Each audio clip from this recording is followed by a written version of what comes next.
Pak, silahkan. Bismillahirrahmanirrahim. Assalamualaikum warahmatullahi wabarakatuh.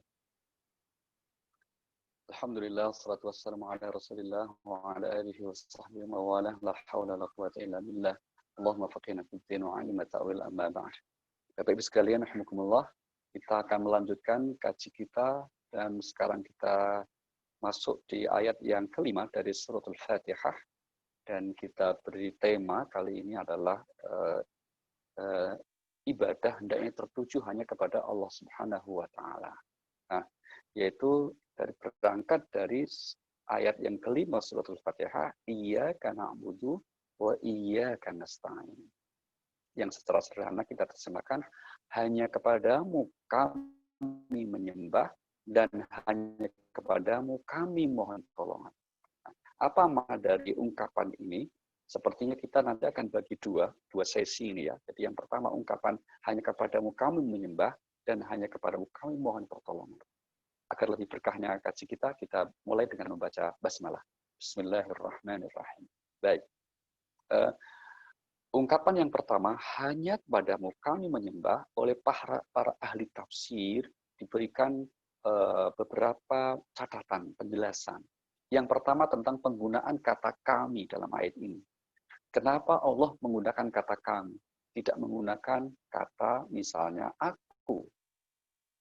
Dan ketika kita membaca suratul Fatihah secara sendiri, tidak bersama-sama, tetap tidak boleh diganti menjadi aku. Tetap harus kami. Nah, di antara hikmahnya adalah yang pertama, agama sangat menganjurkan adanya kebersamaan. Adanya kekompakan dalam jamaah. Yang pertama. Kemudian yang kedua, khusus dalam mengerjakan ibadah sholat, maka meskipun kita sedang sholat sendirian, kalau kita terbiasa mengerjakan sholat itu berjamaah, maka insya Allah itu akan mendapat nilai kebersamaannya. Bukan nilai jamaahnya, tapi nilai kebersamaannya. Atau dalam keadaan berjamaah, seandainya sholat kita kurang khusyuk misalnya, tapi karena kita sedang berjamaah, mudah-mudahan ada di antara yang berjamaah itu dinilai khusyuk oleh Allah sehingga semuanya akan mendapatkan. Itu kurang lebih makna rahasia kenapa disebut hanya kepadamu kami menyembah. Kata kami di sini. Nah, sekarang mari kita lihat kata ibadah. Na'budu. Kami menyembah atau kami beribadah. Kesan umum dari ibadah atau perintah ibadah di Al-Quranul Karim, secara bahasa ibadah artinya tunduk patuh, ya, makna garis besarnya. Namun dari Al-Quran kita mendapati beberapa kesan umum dari perintah ibadah itu. Yang pertama adalah itu merupakan salah satu tujuan penciptaan manusia dari Allah Subhanahu wa taala.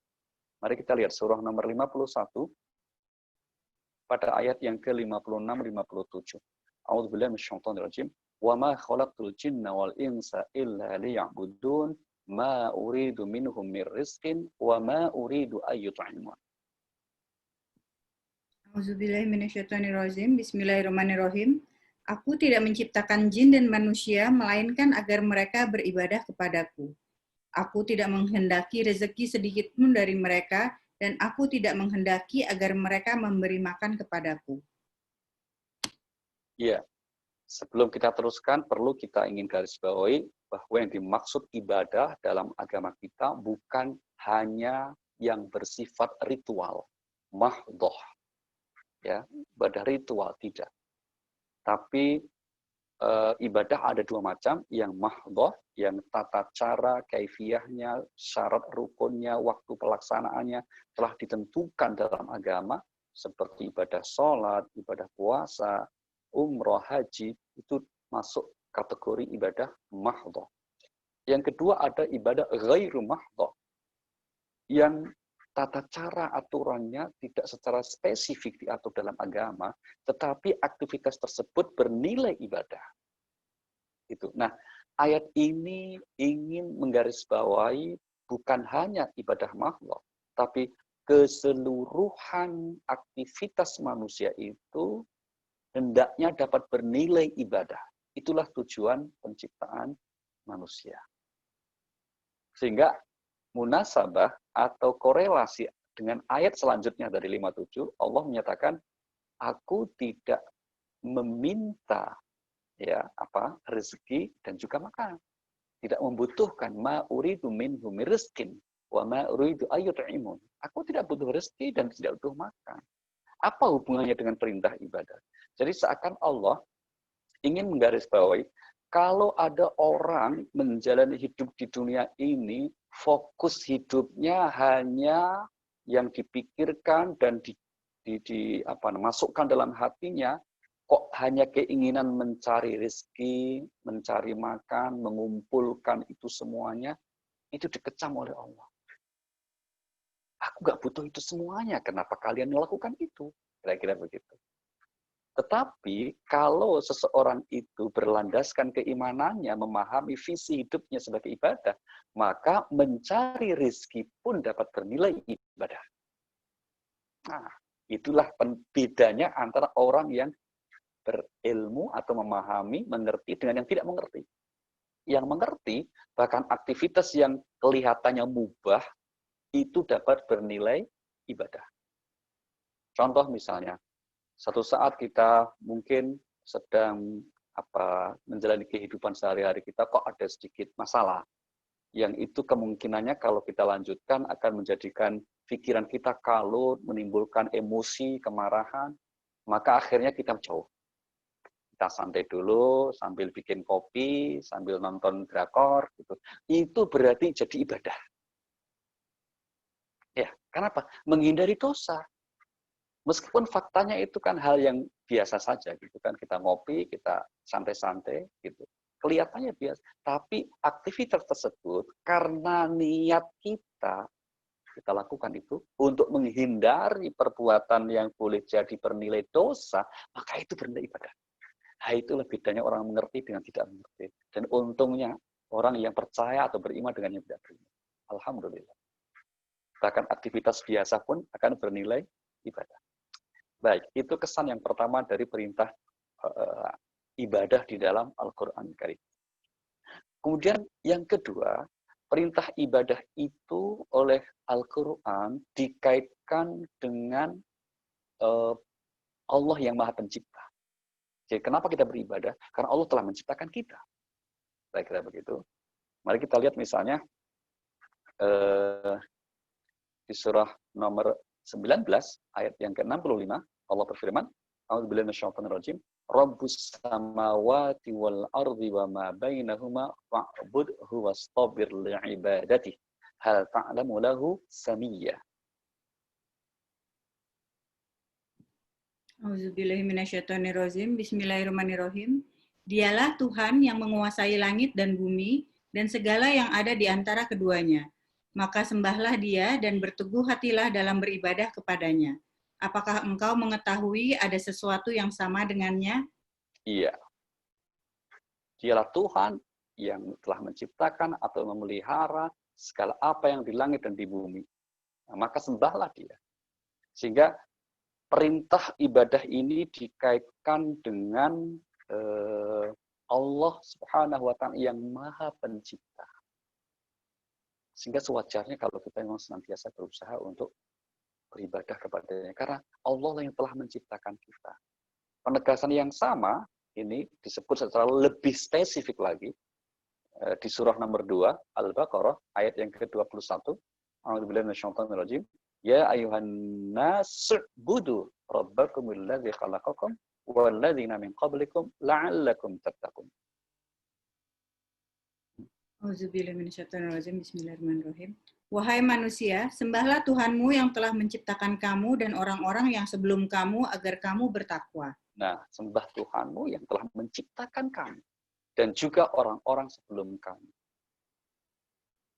Maka kita tidak bisa atau tidak diberi wewenang atau tidak ada pilihan dalam proses ini, kita terima saja. Orang sering lupa ya bahwa kita itu dalam konteks menjalani hidup ini ada faktor di mana kita itu tidak punya pilihan sama sekali. Ya sudah tiba-tiba kita lahir ke dunia, jalan hidup di dunia. Nah sebetulnya nanti kira-kira di kehidupan selanjutnya seperti itu. Kita ini kan aslinya makhluk nomaden ya, dari alam rahim atau sebelumnya nggak ada, terus di alam rahim, terus kemudian kita hadir di dunia ini, terus nanti kita meninggal di alam barzakh, terus nanti di alam akhirat. Itu semuanya pindahan seperti itu, dan kita jalani sebetulnya secara mandiri. Tanggung jawabnya individu, mandiri juga. Dan itu semua adalah diciptakan oleh Allah, tidak dengan sendirinya.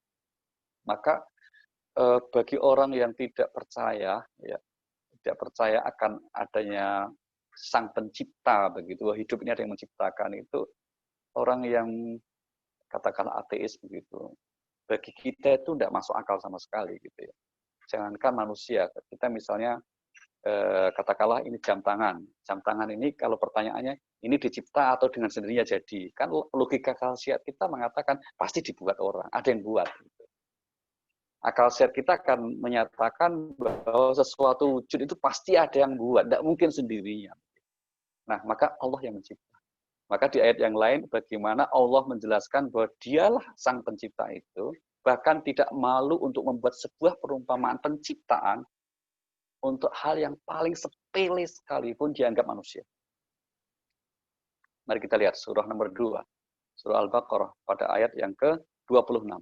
Itu Allah menggunakan redaksi, Innallaha la yastahi ayyadriba mathalan ma ba'udatan fama fawqaha. Auzubillahiminasyaitonirrajim. Bismillahirrahmanirrahim.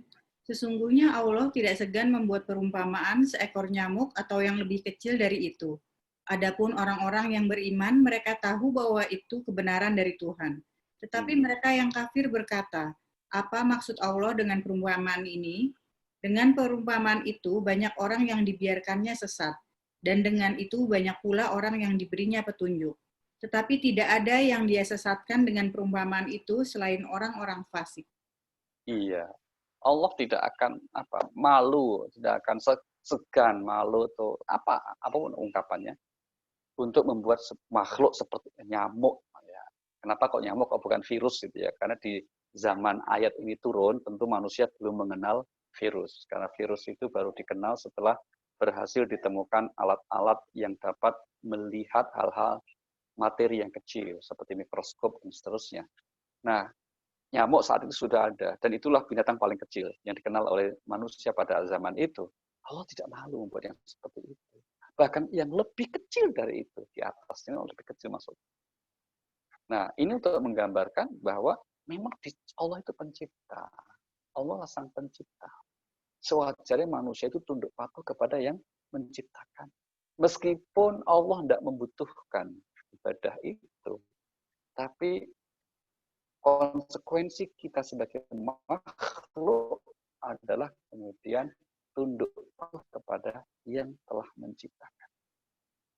Sehingga dalam ayat yang lain, kesan dapat kita tangkap dari perintah ibadah itu diantaranya apa? Sedapat mungkin dalam ibadah itu dilakukan oleh manusia sepanjang hayatnya.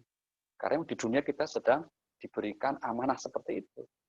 Maka visi hidup seorang muslim itu adalah aktivitas hidupnya senantiasa bagaimana sepanjang hayatnya itu dapat bernilai ibadah. Surah nomor 15, surah Al-Hijr, ayat yang ke-49, Allah berfirman, wa'bud rabbaka hatta ya'tiyakal yaqin. Maaf, surah 15, ayat 99, bukan 49, 99. Ya. Wa'bud rabbaka hatta ya'tiyakal yaqin. Auzubillahiminasyaitonirrajim. Bismillahirrahmanirrahim. Dan sembahlah Tuhanmu sampai yakin ajal datang kepadamu. Nah, sembahlah Tuhanmu sampai kapan? Sampai datang yakin, yaitu ajal, kematian. Maka kematian itu sesuatu yang disebut oleh Al-Quran dengan istilah yakin. Yang tidak diragukan sama sekali kehadirannya. Pasti akan tiba. Nah, Allah perintahkan sembahlah Tuhanmu sampai datangnya ajal, sampai datangnya yakin itu. Berarti apa? Sepanjang hayat kita, sepanjang kesadaran masih ada dalam diri kita. Maka sepanjang itulah seharusnya seorang makhluk, seorang manusia menggunakannya untuk aktivitas yang dapat bernilai ibadah di sisi Allah Subhanahu wa Ta'ala. Baik, itu bagian yang pertama tentang kesan dari perintah ibadah, sehingga kemudian kami beribadah, kami menyembah kepada Allah Subhanahu wa taala. Nah, apa kira-kira tujuan dari Allah syariatkan ibadah itu? Prinsip umum dari segala syariat, apapun itu bentuknya, adalah untuk kebutuhan manusia, bukan untuk kebutuhan Allah. Kenapa? Karena manusialah yang selalu akan membutuhkan Allah. Sedangkan Allah tidak butuh apapun dari manusia, termasuk imannya, ibadahnya, dan seterusnya. Mari kita lihat untuk surah nomor 35, surah Fatir. Ya, surah Fatir. Ayat yang ke-15. Allah berfirman, "Ya ayyuhan nas antumul fuqara'u ilallah.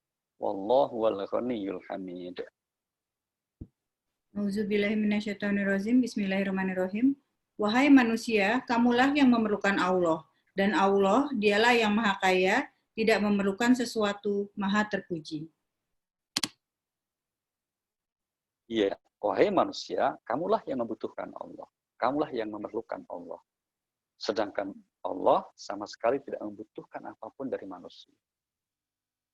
Kok memerintahkan? Kok mewajibkan? Misalnya gitu, ada yang nanya gitu. Kalau Allah nggak butuh, kenapa mewajibkan? Baik, kita buat ilustrasi begini.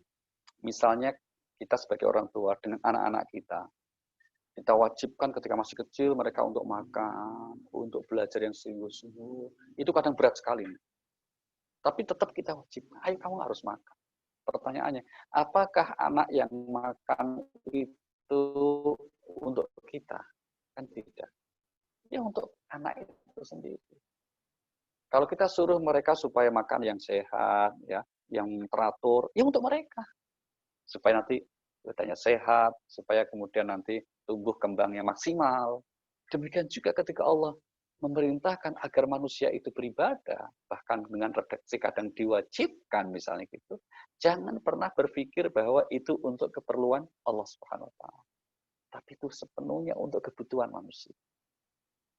Maka di ayat yang lain kita temukan penegasan Allah, kalau manusia itu nggak ada yang mau ikuti perintah Allah, nggak ada yang mau taat, nggak ada yang mau beribadah, semuanya ingkar misalnya begitu. Ini kata Allah apa? Aku ya tetap jadi Allah, maha kaya. Surah nomor 14, surah Ibrahim, ayat yang ke-8, itu merekam ucapan Nabi Musa yang substansinya seperti itu. Wa qala Musa in takfuru antum wa man fil ardi jami'a fa innallaha laghaniyyun hamid. Auzubillahi minasyaitonirrajim. Bismillahirrahmanirrahim. Dan Musa berkata, jika kamu dan orang yang ada di bumi semuanya mengingkari nikmat Allah, maka sesungguhnya Allah maha kaya, maha terpuji. Tuh, jika kamu mengingkari nikmat Allah, tidak ada yang mau bersyukur, semuanya ingkar. Ya, enggan untuk ibadah, Allah maha kaya. Lagi maha terpuji. Maka segala bentuk syariat ibadah yang diturunkan Allah kepada manusia sepenuhnya itu untuk kepentingan manusia, bukan untuk kepentingan Allah Subhanahu wa taala. Nah, ini kesan umum dari perintah ibadah yang ada di dalam Al-Qur'anul Karim, yang jelas di antara manfaat terpenting dari sekian kenapa kemudian kita beribadah itu adalah di antaranya ya, manusia itu kan tempatnya berbuat salah. Kalau orang berbuat kebaikan dengan ibadah, maka Allah janjikan apa? Semua kesalahan itu akan dihapus. Sehingga inilah kenapa manusia nanti ada yang kembali ke sisi Allah dalam keadaan sudah bersih. Bukan berarti nggak punya dosa, atau bukan berarti selama hidupnya orang tersebut nggak pernah berbuat salah. Justru karena sering bahkan banyak berbuat salah, tapi karena dia kemudian juga berbuat kebaikan dengan beribadah, Allah hapuskan kesalahan itu. Itu fungsi yang paling utama. Ini disebut di surah nomor 11, ya, ayat yang ke-114, Allah berfirman dalam ayat ini, A'udzubillahi minasyaitonir rajim, innal hasanati yudhibnas sayyi'at. Auzubillahi minasyaitonirrajim. Bismillahirrahmanirrahim. Dan laksanakanlah sholat pada kedua ujung siang, pagi dan petang, dan pada bagian permulaan malam. Perbuatan-perbuatan baik itu menghapus kesalahan-kesalahan. Itulah peringatan bagi orang-orang yang selalu mengingat Allah. Ya, perbuatan-perbuatan yang baik itu, yang kesemuanya itu dapat bernilai ibadah itu, dapat menghapus kesalahan-kesalahan. Maka mohon maaf, kita jangan kemudian mudah suudzon ya atas orang yang mungkin di lahiriah mata kita berbuat salah. Boleh jadi kalau punya banyak kebaikan, insya Allah akan hapus kesalahan itu. Termasuk misalnya kalau ada yang sering pertanyaan ya begini, karena ada kawan yang melihat ini orangnya baik banget, tapi sholatnya nggak benar gitu. Maka dia langsung judge gitu. Nah, kalau meskipun baik, kalau sholat nggak benar ya nggak benar juga. Karena apa, nanti yang akan pertama kali dihisab itu sholatnya. Itu ungkapan yang sering kita dengar seperti itu. Sebaliknya, yang ada juga yang kemudian menuduh, lah, meskipun kamu sholat ternyata kelakuan nggak benar. Wah, itu pelit lagi hasilnya gitu. Nah, itu akhirnya mana yang baik? Tentu saja keduanya tidak baik, keduanya tidak ideal. Tapi bukan kita yang menilai. Gitu. Kita hanya mendorong dan mendoakan orang yang perilakunya baik, amalnya banyak dengan sesamanya, tapi sholatnya belum benar misalnya, mudah-mudahan dengan kebaikannya itu nantinya sholatnya jadi benar. Doa kita seperti itu, harapan kita seperti itu. Bukan malah kemudian menghakimi, nggak akan diterima amalnya. Jangan. Atau sebaliknya, orang yang mungkin sholatnya sudah benar, sudah bagus, lengkap lah gitu ya, bahkan khusyuk lah kira-kira gitu, menurut versinya itu. Kok menurut kita perilaku khususnya belum bagus, ya kita doakan. Mudah-mudahan dengan sholatnya yang istiqomah atau dikerjakan itu, nantinya bisa menghantarkannya untuk apa? Memiliki amal-amal soleh yang baik, yang bagus gitu. Jadi apa nih, selalu kita akan melihat sisi yang positif dari hal-hal yang kita hadapi sehari-hari terkait dengan masalah ibadah ini.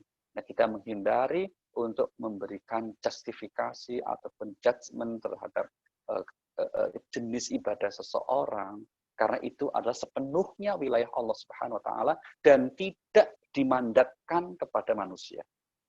Ya, ini penilaian ini tidak Allah. Kalau untuk mengelola bumi, memakmurkan bumi, manusia kan sebagai khalifah.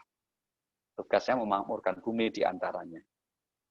Tapi kalau untuk menilai ibadah seseorang itu prerogatif Allah yang tidak dimandatkan kepada manusia. Maka mohon maaf, jangan ada manusia yang kemudian seperti magang menjadi Tuhan untuk menilai ibadah orang lain. Na'udzubillah min dzalik. Baik. Satu lagi yang juga tidak kalah pentingnya, bahwa Allah mensyariatkan aneka macam agar menyembahnya itu adalah dengan agar tujuan utamanya apa? Agar manusia menjadi orang yang bertakwa.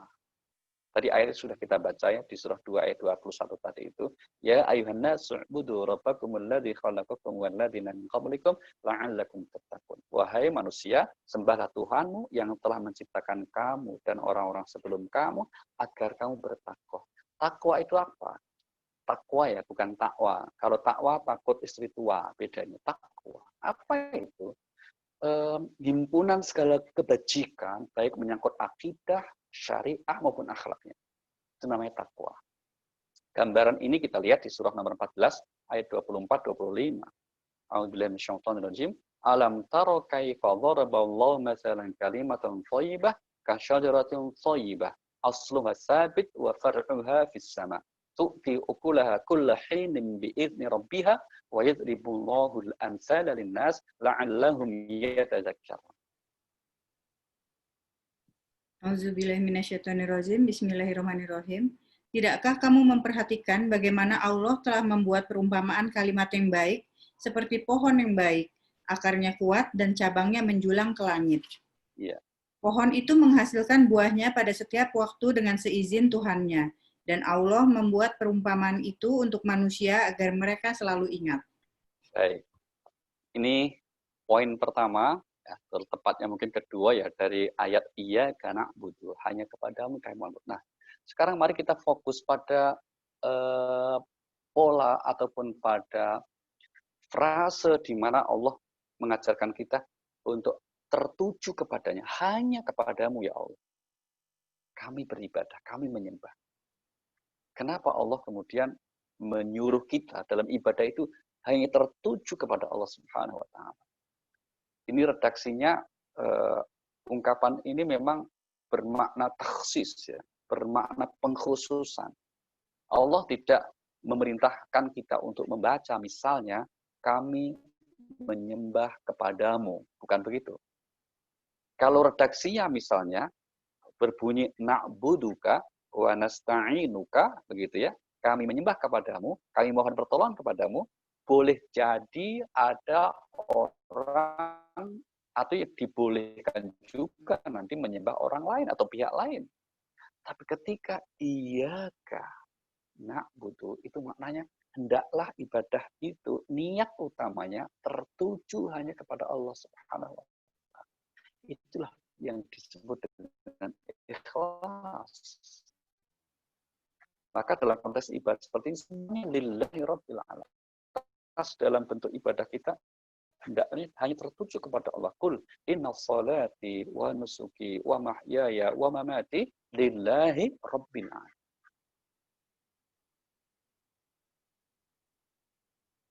Ya, surah 6, 162.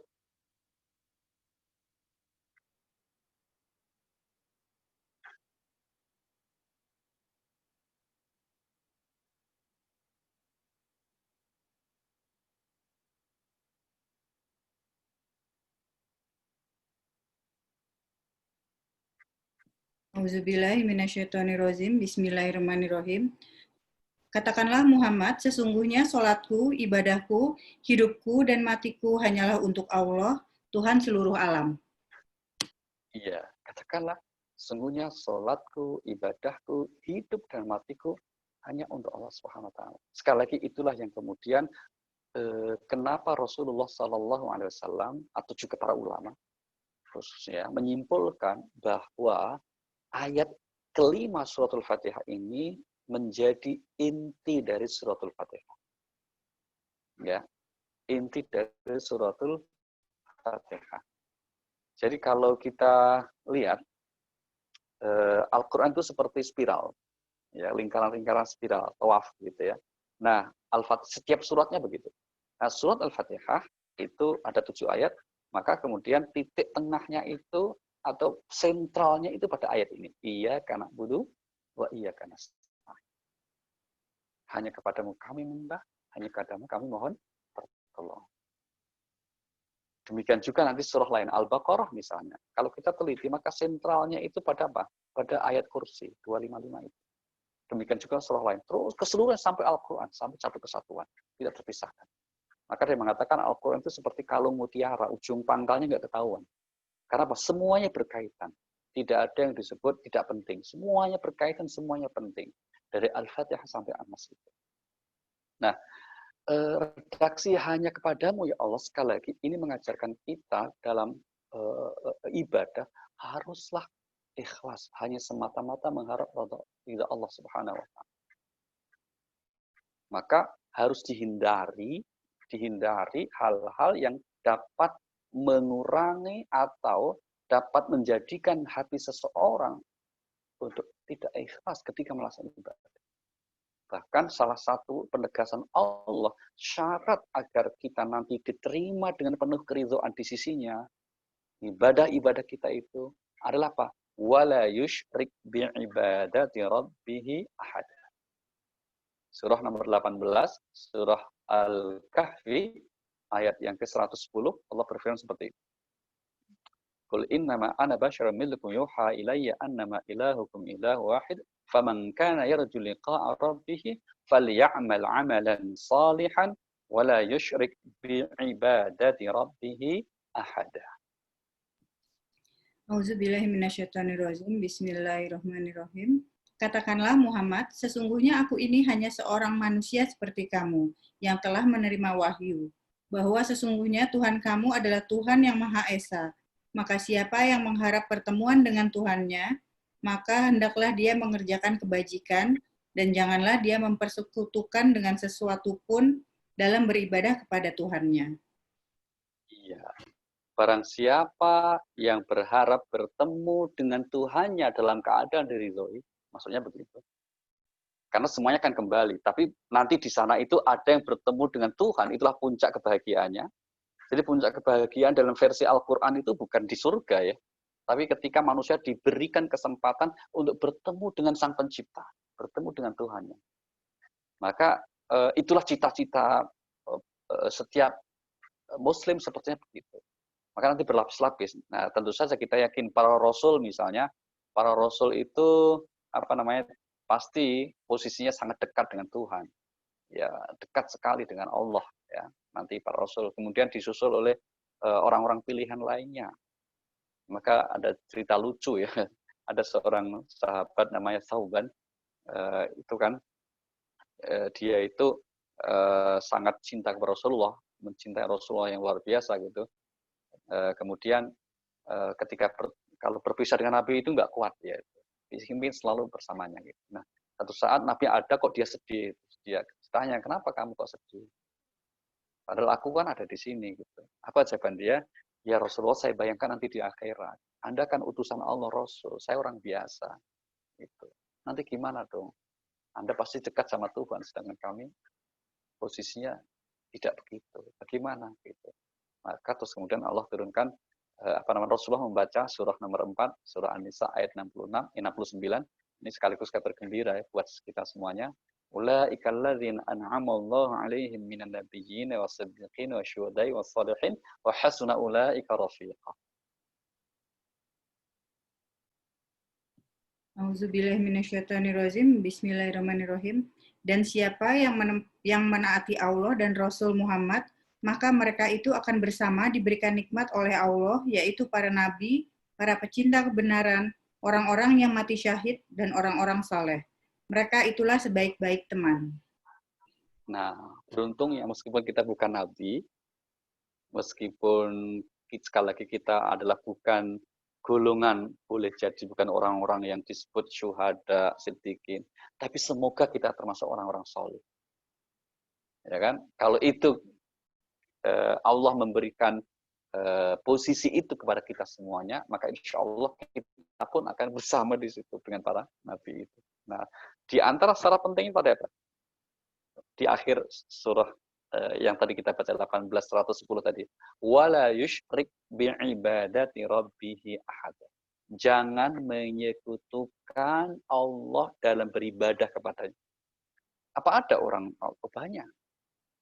Maka sedapat mungkin dalam konteks kita beribadah kepada Allah Subhanahu wa taala harus kita laksanakan dengan hati yang penuh keikhlasan sebagai bentuk penyerahan total kita kepada Allah Subhanahu wa taala. Maka kalau itu dapat dilakukan di dunia pun sudah akan merasakan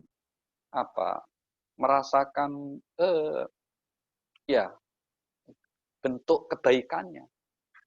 Di antaranya apa? Orang yang dapat menyikapi hidup ini dengan sepenuhnya berpasrah total kepada Allah Subhanahu wa taala, maka tidak akan ada kekhawatiran dan kesedihan. Ini yang ditegaskan Allah di surah nomor 2 Al-Baqarah 112. Bala man aslama wajhahu lillahi wa huwa muhsin falahu ajruhu 'inda rabbih wala khaufun 'alaihim wala hum yahzanun. Auzubillahiminasyaitonirrajim. Bismillahirrahmanirrahim. Tidak barang siapa menyerahkan diri sepenuhnya kepada Allah dan dia berbuat baik, dia mendapat pahala di sisi Tuhannya dan tidak ada rasa takut pada mereka dan mereka tidak bersedih hati. Iya. Ayat ini dimulai dengan kata-kata tidak. Kenapa? Itu adalah masih berkaitan dengan ayat sebelumnya. Ya. Di mana ayat sebelumnya itu berisi tentang klaim orang Yahudi, klaim orang Nasrani tentang keyakinan mereka masing-masing. Maka Allah langsung komentar, tidak begitu. Klaim Anda itu salah semua. Tapi yang benar apa? Yang benar Anda harus berserah diri dengan mengikuti aturannya. Maka man aslama wajhahu, yaitu berserah diri sepenuhnya kepada Allah Subhanahu wa taala. Sehingga tujuan para pejalan spiritual, ya itu mungkin mohon maaf kalau ungkapan ini kurang pas atau jarang kita dengar. Tujuan para pejalan spiritual itu terjemahan dari kata salik. Salik itu orang yang berjalan secara spiritual menuju Allah. Salikin, bentuk jamaknya salikun, itu orang yang menyadari bahwa dirinya itu orang yang sedang dalam proses perjalanan menuju Allah Subhanahu wa taala yang salib. Maka tujuan akhirnya itu bagaimana dalam hidup ini hati kita dapat sepenuhnya berserah diri kepada Allah Subhanahu wa taala. Hati kita. Itu karena puncak penghambaan itu seperti itu. Sehingga dalam bentuk konkretnya apa? Tidak akan pernah terlibat untuk misalnya membantah perintah. Tidak pernah mencari alasan atas perintahnya. Meskipun pada tahap awal dalam perjalanan kita boleh dianjurkan misalnya mempelajari apa yang disebut maqasidus syariah. Maqasidus syariah artinya maksud-maksud di balik syariat itu apa ya kira-kira? Kenapa Allah suruh kita sholat? Kenapa Allah suruh kita puasa? Kenapa Allah mengharamkan jenis makanan misalnya daging babi dan seterusnya? Itu nanti dipelajari dalam maqasidus syariah, dipelajari dalam hikmah tasyri', hikmah tasyri'. Ya. Tapi bagi orang yang sudah dalam level yang dekat kepada Allah atau perjalanannya menyadari betul, maka sudah. Yang ada apa? Sami'na wa ta'na. Kami dengar ya Allah dan kami taati. Sudah. Tidak pernah berusaha mencari alasan meskipun tidak dilarang. Gitu ya. Karena itu namanya untuk mencari hikmah dalam setiap syariat. Mari kita lihat misalnya di surah nomor 24 surah An-Nur ayat 51 Allah berfirman, "Innama kana qaulul mu'minina idza du'u ila Allahi wa rasulihi liyahkuma bainahum ay yaqulu sami'na wa ata'na."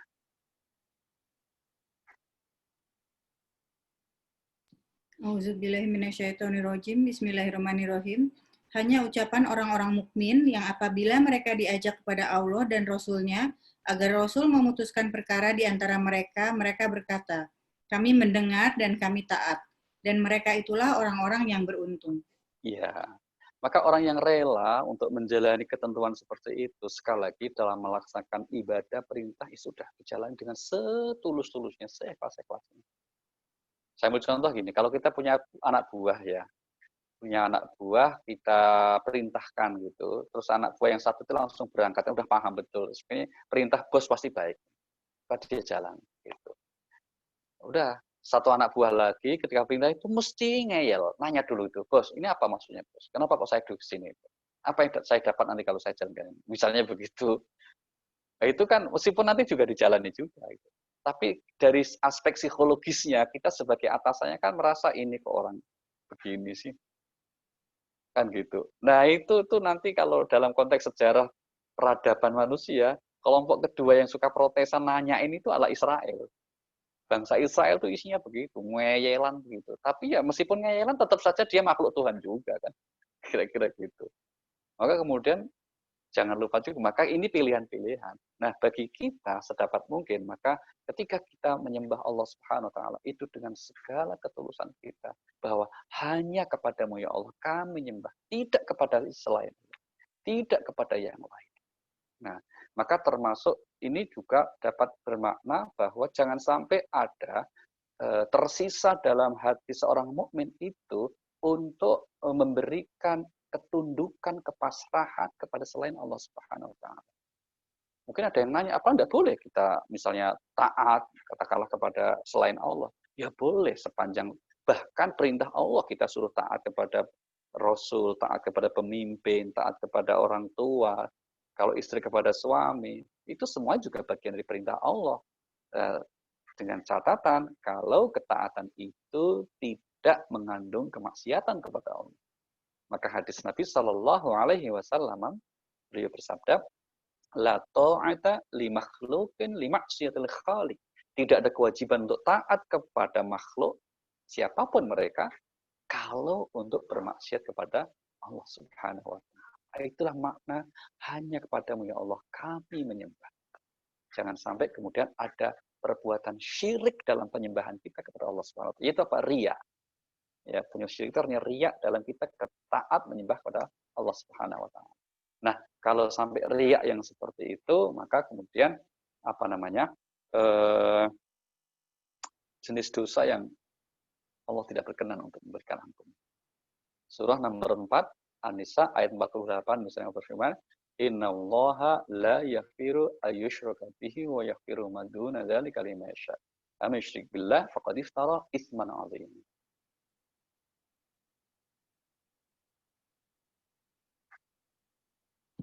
Auzubillahiminasyaitonirrojim. Bismillahirrahmanirrahim. Sesungguhnya Allah tidak akan mengampuni dosa karena mempersekutukannya syirik. Dan dia mengampuni apa dosa yang selain syirik itu bagi siapa yang dia kehendaki. Siapa Iya, yang mempersekutukan Allah, maka sungguh dia telah berbuat dosa yang besar. iya. Sungguh Allah tidak akan mengampuni dosa syirik. Ya, termasuk syirik ada dua macam ya. Asyirkul akbar, yaitu menyekutukan Allah dalam segala aspeknya. Ya, dia menyembahnya berhala, menyembahnya tuhan-tuhan selain Allah. Kalau zaman dulu apakah patung dan sebagainya itu, tapi juga kemudian menyembah ada syirkul asghar, menyembah dia kelihatannya beribadah kepada Tuhan, taat kepada Tuhan, tapi ternyata kemudian apa? Dia niatnya tidak semata-mata kepada Allah Subhanahu. Itu yang disebut riya atau asyirkul asghar, syirik yang kecil. Yang itu yang dikhawatirkan oleh Rasulullah Sallallahu Alaihi Wasallam. Rasulullah SAW dalam sebuah hadis, ya beliau tidak mengkhawatirkan manusia atau umatnya tepatnya. Umatnya itu nanti akan kembali menyembah patung, menyembah berhala seperti yang dilakukan orang-orang musyrik di zaman dulu, zaman Rasulullah di Makkah, kaum musyrik Mekah. Tapi yang Nabi khawatirkan kalau nanti umatnya itu sepertinya sudah menyembah Allah, beribadah, tapi ternyata niatnya tidak untuk memperoleh ridha Allah. Na'udzubillah min dzalik. Maka penting untuk di antara kita saling mengingatkan, sekaligus saling menguatkan, agar kiranya senantiasa ikhlas kita dalam beribadah hanya kepada Allah Subhanahu wa Ta'ala. Itulah secara garis besar makna iyyaka na'budu wa iyyaka nasta'in. Untuk poin yang pertama, iyyaka na'budu, hanya kepadamu ya Allah kami menyembah. Baik, mungkin seperti itu. Pengalaman-pengalaman sebelumnya akan banyak sekali yang bertanya. Maka mungkin mulai kali ini kita ingin kasih ruang yang lebih luas untuk sesi tanya jawab kita. Kami persilakan mungkin Mbak, kita akan buka saja langsung saya kira. Sebelum nanti pertemuan berikutnya kita akan bahas di frase yang kedua dari ayat yang kelima itu. Wa iyyaka nasta'in. Silakan Mbak, mungkin sudah ada yang di chat, silakan. Bisa dibantu dibacakan. Dari Pak Riza, Assalamualaikum Pak Ali, maaf nanti mau titip pertanyaan, bagaimana cara menyikapi orang yang tidak percaya dengan Allah? Ya, bagaimana menyikapi orang yang tidak percaya dengan Allah Subhanahu Wa Taala? Yang pertama kita lihat dulu fenomena orang yang tidak percaya adanya Tuhan, ya itu memang di Al-Quran juga diakui. Di Al-Quran juga ada isyarat ayat yang mengisyaratkan bahwa ada orang yang tidak percaya sama Tuhan. Kan ada juga orang yang percaya sama Tuhan, tapi Tuhannya banyak, itu ada. Itu namanya musyrik. Kalau ini namanya semacam ya ateis ya, kafir, tapi kafir yang betul-betul tidak menolak adanya Tuhan. Itu. Mari kita lihat misalnya di surah nomor 45, surah 45, ayat 23, 24, mereka tidak percaya Tuhan dan juga tidak percaya akan ada hari pembalasan atau hari hisab itu. Auzubillahiminasyaitonirrojim. Bismillahirrahmanirrahim. Maka pernahkah kamu melihat orang yang menjadikan hawa nafsunya sebagai Tuhannya dan Allah membiarkannya sesat dengan sepengetahuannya? Dan Allah telah mengunci pendengaran dan hatinya serta meletakkan tutup atas penglihatannya. Maka siapakah yang mampu memberinya petunjuk setelah Allah membiarkannya sesat? Mengapa kamu tidak mengambil pelajaran? Dan mereka berkata, kehidupan ini tidak lain hanyalah kehidupan di dunia saja. Kita mati dan kita hidup, dan tidak ada yang membinasakan kita selain masa. Tetapi mereka tidak mempunyai ilmu tentang itu. Mereka hanyalah menduga-duga saja. Perhatikan ayat 23 di bagian awal. Afara'aita man ittakhadha ilahahu hawa. Apa kamu tidak memperhatikan bagaimana orang yang menuhankan hawa nafsunya? Nah, jadi artinya apa? Orang yang tidak percaya adanya Tuhan yang Maha Kuasa, Allah Subhanahu wa Ta'ala, Tuhan yang Maha Esa, Qul huwallahu ahad. Sebenarnya dia sedang menuhankan hawa nafsunya. Nomor satu gitu. Nah, artinya apa? Ada selalu dalam perjalanan kehidupan manusia ada yang model seperti itu. Tapi Allah mengatakan itu sudah tertutup. Ya, tertutup. Dan kalau kemudian rentetannya kan akhirnya begini logika yang dibangunnya. Karena dia nggak percaya Tuhan, otomatis juga tidak percaya dengan adanya hari akhirat. Sehingga tadi di ayat 24-nya dikatakan, mereka berkata, orang seperti itu berkata, wa qalu ma hiya illa hayatud dunya. Ma hiya illa hayatud dunya. Tidak ada kehidupan kecuali dunia ini. Kalau toh kami mati ya sudah selesai. Gitu. Tidak ada itu yang disebut kehidupan lain setelah mati. Ma yuhlikuna ila dahar. Tidak ada yang menghancurkan kaji kecuali ya masa selesai. Nah, ini tipe orang yang kita sebut sebagai ateisme, tidak percaya sama Tuhan. Nah, bagaimana kalau orang seperti itu adalah orang di lingkungan kita? Kalau mereka bukan misalnya bukan keluarga, bukan saudara, bukan siapapun, ya, karena misalnya orang sono di, mohon maaf ya, di negara lain katakanlah begitu, ya sudah itu urusan mereka. Tapi kalau itu keluarga kita, orang dekat dengan kita, bagaimana cara kita menyikapinya? Ya tentu saja kita harus berusaha untuk senantiasa mengajaknya ke jalan Allah. Perhatikan surah nomor 16 ayat 125. Ud'u ila sabili rabbika bil hikmah wal mau'izatil hasanah wajadilhum billati hiya ahsan. Auzubillahi minasyaitonirrajim. Bismillahirrahmanirrahim.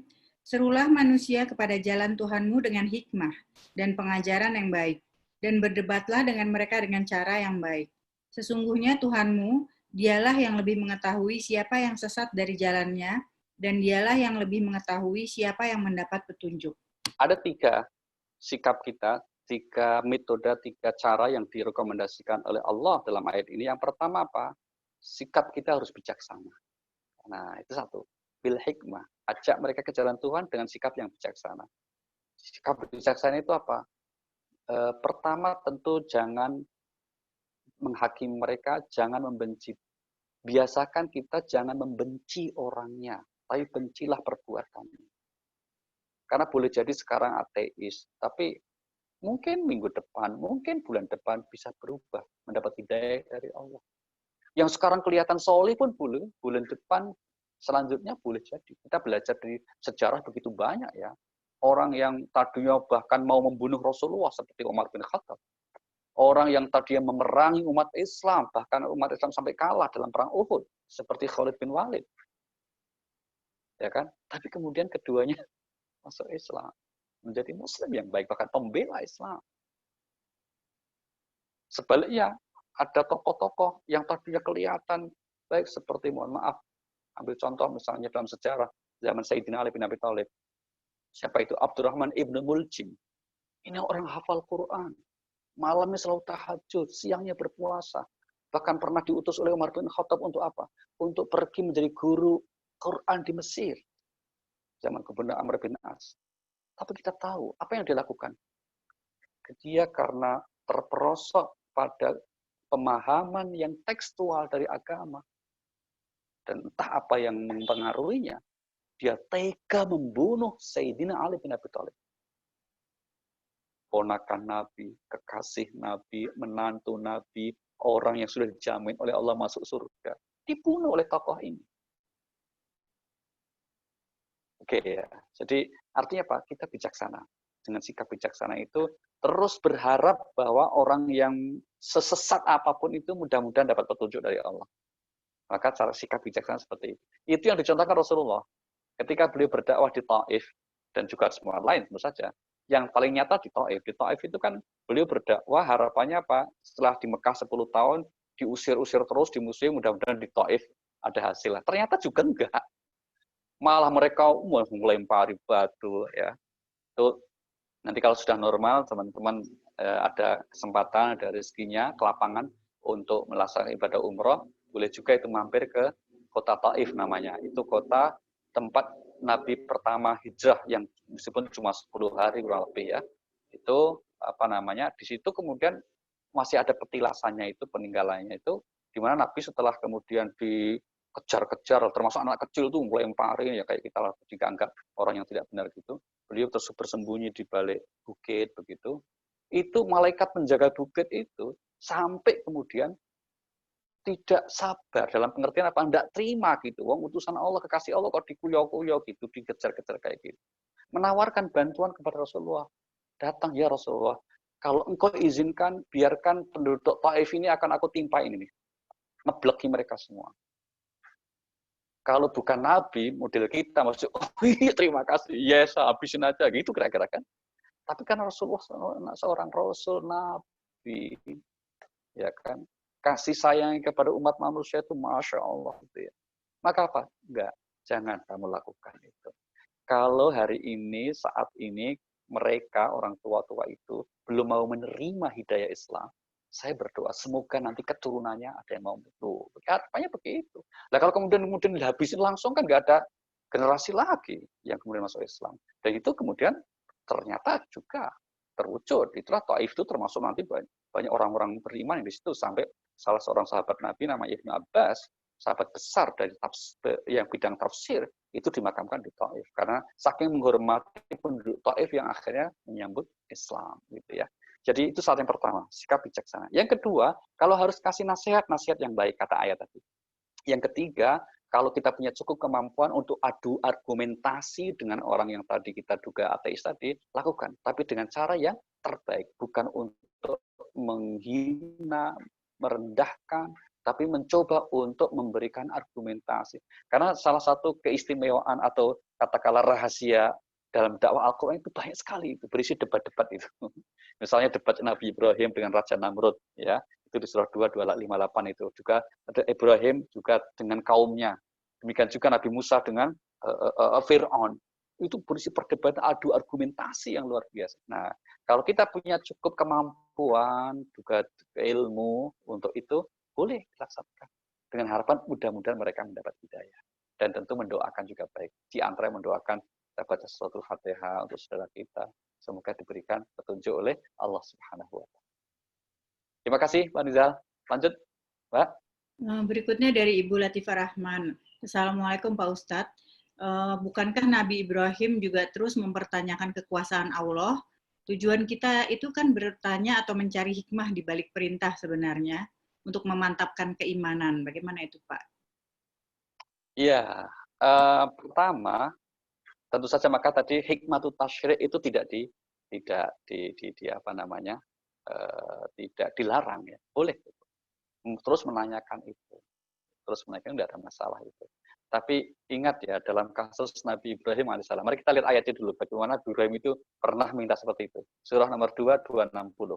Wa idz qala Ibrahim rabbi arini kaifa tuhyil mauta qala awalam tu'min qala bala walakin liyatma'inna qalbi. Begitu. Auzubillahiminasyaitonirrajim. Bismillahirrahmanirrahim. Dan ingatlah ketika Ibrahim berkata, "Ya Tuhanku, perlihatkanlah kepadaku bagaimana Engkau menghidupkan orang mati." Allah berfirman, "Belum percayakah engkau?" Dia Ibrahim menjawab, "Aku percaya, tetapi agar hatiku tenang, mantap." Dia Allah berfirman, "Kalau begitu ambillah 4 ekor burung, lalu cincanglah olehmu. Kemudian letakkanlah di atas masing-masing bukit satu bagian. Kemudian panggillah mereka. Niscaya mereka datang kepadamu dengan segera. Ketahuilah bahwa Allah Maha Perkasa, Maha Bijaksana." Iya, jadi di sini yang disampaikan Nabi Ibrahim adalah untuk mengetahui kekuasaan Allah, ya. Bukan dalam konteks untuk misalnya minta penjelasan atas perintahnya. Tapi meskipun demikian, memang juga diizinkan, ya. Sekali lagi, kita untuk mencari menanyakan apa hikmah di balik perintah, apa hikmah di balik larangan. Justru itulah karena kita meyakini Allah itu tidak mungkin memerintahkan sesuatu yang tidak berguna, yang tidak bermanfaat, apalagi buruk tidak mungkin. Sebaliknya, Allah tidak mungkin juga melarang sesuatu yang kemudian kok misalnya tidak ada madharatnya. Setiap larangan itu pasti ada keburukannya. Nah, itu tugas para ulama memang menyajikan di antara hikmah-hikmah dilarangnya ini, hikmah-hikmah dilarangnya ini, hikmah diperintahkan ini, maka itu boleh. Boleh sekali. Sekali lagi, itu dalam rangka untuk memantapkan iman kita. Tapi di ujung perjalanan pertanyaan, perintah-perintah itu, maka akhirnya berserah diri total kepada Allah Subhanahu wa Ta'ala. Itu yang dialami Nabi Ibrahim juga. Surah nomor 6 ayat 79 mengatakan demikian. Setelah beliau kemudian mencoba untuk mencari Tuhan seperti apa sih pada akhirnya. Tuhan yang seharusnya seperti apa? Padahal yang ini. Yang dinyatakan oleh Allah Subhanahu wa taala, inni wajjahtu wajhiya lilladzi fataras samawati wal ardh.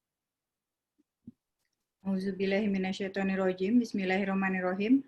Aku hadapkan wajahku kepada Allah yang menciptakan langit dan bumi dengan penuh kepasrahan, mengikuti agama yang benar. Dan aku bukanlah termasuk orang-orang musyrik. Iya, itulah ujung pencariannya pada akhirnya. Dengan kepasrahan yang benar. Terima kasih, Mbak Iva. Lanjut, Mbak. Dari Ibu Tesari Fai, Assalamualaikum Pak Ali. Sering dalam keadaan sedih dan putus asa hanya bergantung pada Allah. Ibadah kita hanya untuk Allah dan bersedekah dengan tujuan untuk membantu dikabulkannya doa kita itu. Apakah seperti itu berarti tidak ikhlas kepada ketentuan Allah? Baik. Ketika kita bersedekah atau beribadah secara umum, salah satu niatnya adalah agar kita mendapat pertolongan dari Allah, mendapat jalan keluar dari Allah, mendapat kemudahan dari Allah Subhanahu wa taala. Itu semua adalah niat yang diajarkan oleh Allah. Saya ulangi ya, itu semua adalah niat yang diajarkan oleh Allah.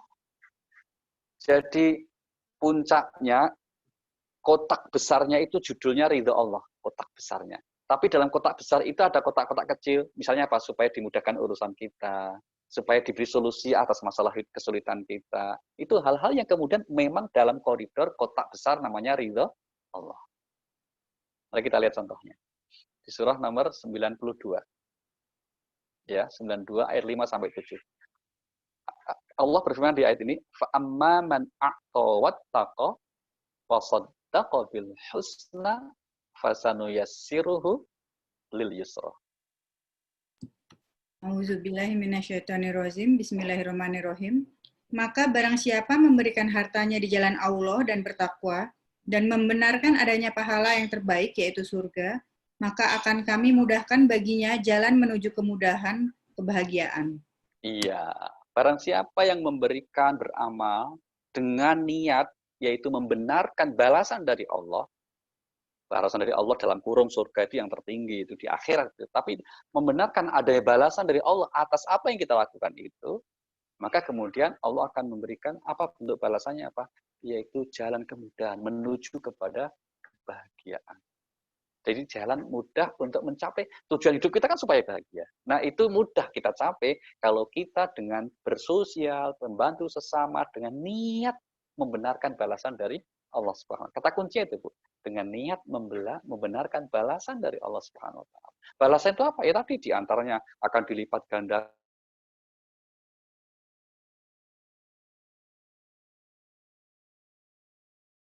akan balasannya berupa dan seterusnya banyak sekali disebutkan di Al-Qur'an semuanya itu. Bahkan juga kalau Rasulullah menambahkan akan dijauhkan dari bala, ya kan? As-shadaqah tadful bala. Sedekah itu akan menjauhkan dari bala misalnya. Itu janji-janji Allah dan Rasulullah dan itu pasti benar itu. Itu pasti benar. Ya karena Allah nggak mungkin mengingkari janjinya. Maka sekali lagi niat yang seperti itu dibolehkan dalam agama. Dan itu sekali lagi dalam koridor ridha Allah Subhanahu wa taala ya.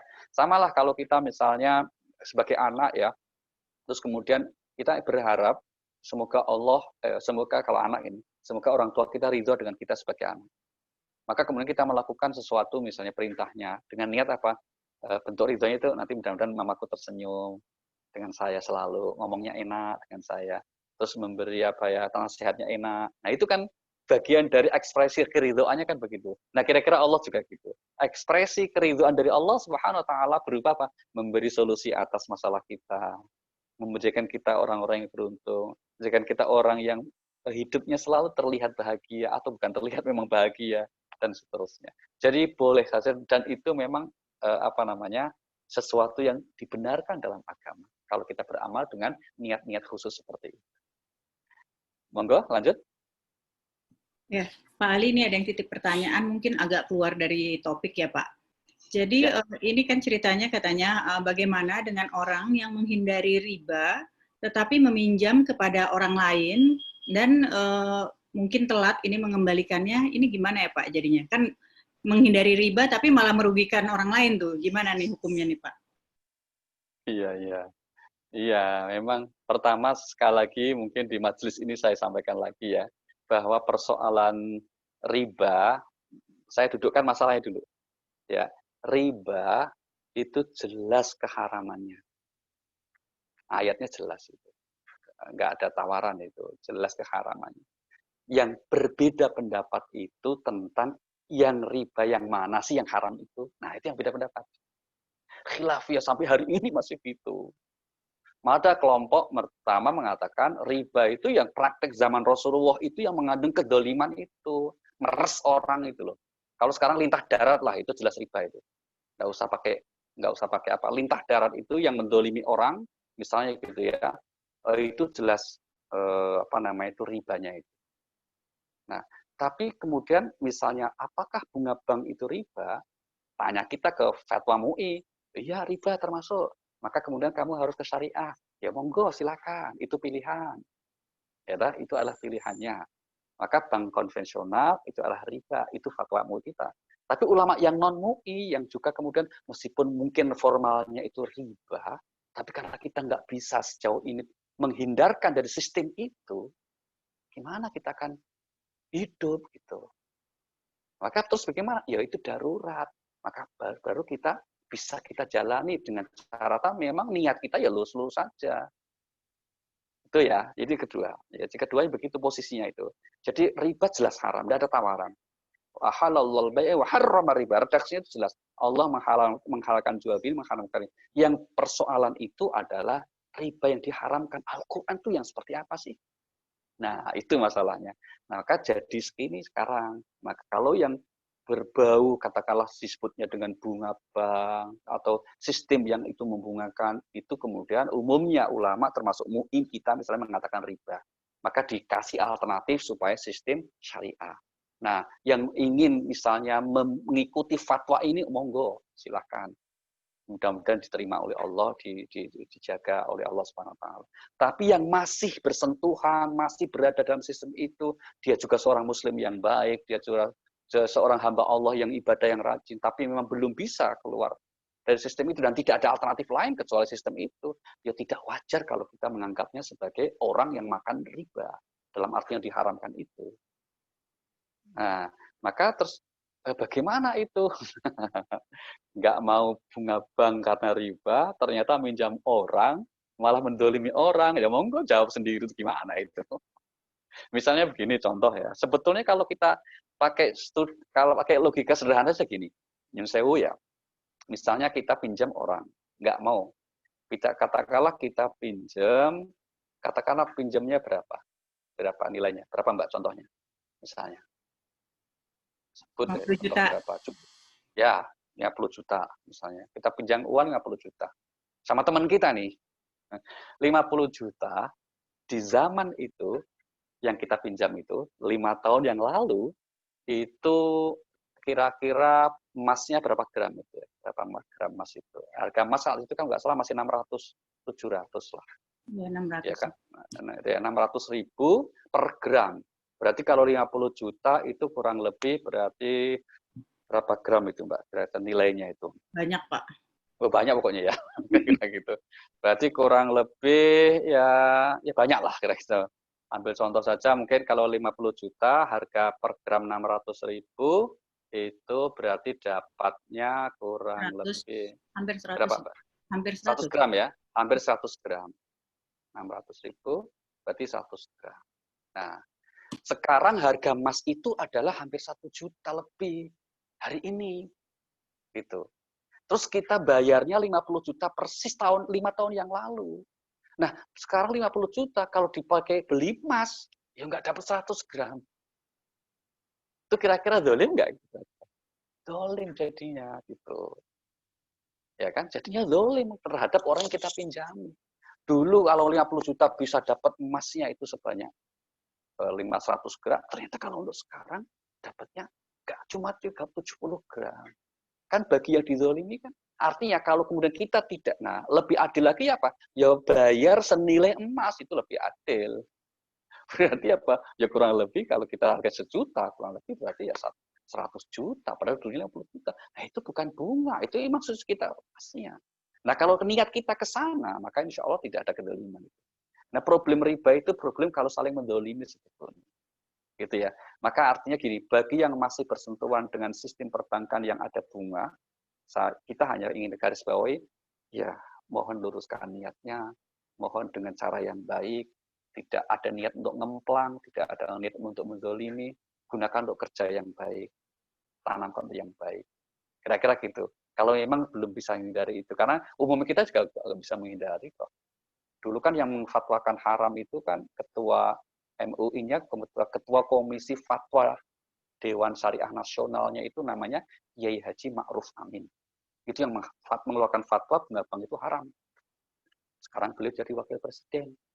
Nah, itu membawai BI, ya Bank Indonesia, yang memang sistemnya masih sistem bunga. Kira-kira bagaimana? Beliau mau nggak digajinya bukan dari itu? Ini nggak usah dipikirkan ya, mohon maaf ya. Ini sekedar ilustrasi saja betapa kita hidup ini memang belum bisa dihindari. Ya gitu kenyataannya. Maka pilihannya kepada kita masing-masing. Ya. Monggo. Maka saran saya kalau memang tidak mau dengan bunga bank untuk minjam, ya sebaiknya nggak usah minjam-minjam. Gitu. Nggak usah minjam-minjam, yang nanti akan muncul kedoliman juga. Kalau toh minjam, ya sekedarnya aja lah. Gitu ya. Minjam sekedarnya aja. Tapi kalau memang sikapnya konsisten ya, itu kita hargai, kita hormati itu. Termasuk saya sangat hormat juga kalau ada kawan yang kemudian tiba-tiba keluar dari sistem perbankan. Termasuk yang saya ketemu banyak kawan yang keluar dari bank syariah pun keluar dia. Karena menganggap syariah ternyata hanya formalnya, dalamnya nggak syariah, katanya begitu. Ya monggo, itu pilihan hidupnya saja. Ya itulah hidupnya begitu. Jadi ini pilihan-pilihan saja ya, monggo saja. Mau misalnya konsisten dengan itu, ya kita hormati. Tapi jangan kemudian menghabiskan energi kita untuk menyalahkan orang yang masih berinteraksi dengan perbankan yang non-konvensional. Saya kira begitu, Mbak. Oke, ini ada satu pertanyaan terakhir barangkali ya Pak untuk penutup. Oke, Mbak. Oke, Pak Ustadz dari Pak Ibu Titi Adiwarsito, kalau kita sedekah, kita boleh ada pamrih kepada Allah ya Pak? Jadi kan kalau sedekah dilakukan pada saat subuh, supaya sedekah kita mendapatkan pahala sedekah subuh gitu juga Pak. Nah, itu kan bolehkah pamrih pada Allah? Bukan boleh, memang harusnya pamrihnya kepada Allah. Harus pamrihnya kepada Allah. Coba lihat surah 2, Bu, 274. Karena tadi Bu Titi menyebut waktu subuh ya. Memang sedekah itu ada 4 model. Maka sahabat Ali bin Abi Thalib itu melaksanakan model 4 ini, 274. Alladzina yunfikuna amwalahum bil-laili wan-nahar sirran wa 'alaniyah falahum ajrun 'inda rabbihim. Silakan, Pak. Auzubillahiminasyaitonirrojim. Bismillahirrohmanirrohim. Orang-orang yang menginfakkan hartanya malam dan siang hari secara sembunyi-sembunyi maupun terang-terangan, mereka mendapat pahala di sisi Tuhannya. Tidak ada rasa takut pada mereka dan mereka tidak bersedih. Itu namanya pamrih sama Allah kan, itu pahala dari sisi Tuhannya. Itu apa, sedekah di malam dan siang atau pagi dan sore, sama itu. Malam siang itu maksudnya pagi sore. Nah, kalau kita sedekahnya pagi subuh tadi, terus sore menjelang maghrib ya, oh itu bagus. Atau diam-diam, terang-terangan. Keempat-empatnya itu disebut di Al-Quran itu bagus semua. Mau diam-diam sedekahnya ya boleh, mau terang-terangan misalnya. Terang itu misalnya kita panggil orangnya, diundang anak-anak yatim, kita terang-terangan, terus kemudian mengajak orang lain juga, ayo kita sedekah, terus kemudian karena ini gabungan ya, karena ini grup, kemudian kita foto, kita laporkan misalnya gitu, itu semuanya adalah ajakan kebaikan dan itu baik-baik saja. Jadi pamrih kepada Allah itu namanya niat, dan niat itu memang hanya kepada Allah Subhanahu wa taala. Terima kasih terus sekalian. Terima kasih dan mohon maaf. Mari kita baca surat Al-Fatihah untuk doa kita semuanya. Kita mohon kepada Allah, mudah-mudahan kita senantiasa diberikan keberkahan, senantiasa dicurahkan rahmatnya, dan mendapatkan kemudahan segala urusan kita. Al-Fatihah. A'udzubillahi minasyaitonirrajim. Bismillahirrahmanirrahim. Alhamdulillahirabbil arrahmanirrahim maliki yaumiddin. Iyyaka na'budu wa iyyaka nasta'in. Shiratal mustaqim. Shiratal ladzina an'amta 'alaihim ghairil maghdubi 'alaihim waladdallin. Amin. Wassalamualaikum warahmatullahi wabarakatuh.